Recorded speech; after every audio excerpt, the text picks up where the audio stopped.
मित्रांनो 32 शेळ्यामध्ये एक गुहेतील एक मंदिर आहे आणि त्याचंच आपण एक दर्शन घ्यायचं आहे. एकाच मिनिटात तुम्हाला दाखवतो ते. थांबा. इथून असं पायऱ्या चालत खाली खाली हळूहळू जायचं. खाली अंधार असतो, लाईट बीटची सोय काय नसते.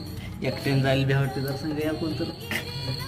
आणि असं असं हळूहळू इथं गेलं की तर अंधार जो दिसतोय तेव्हा असं इथून असं जायचं आहे. आणि इथं एक छोटीशी समाधी आहे, गोरक्षनाथ महाराज समाधी आहे. इथं बघितलं तर पूर्ण दगडी बांधकाम आहे आणि अशी इथे यांची समाधी घेतलेली त्यांची ही जागा एकदम वातावरण थंड आणि एकदम शांत आहे. बघू शकताय तुम्ही सगळे. तर नक्कीच इथे एकदा भेट द्या, तुम्हाला शांती नक्कीच जाणवेल.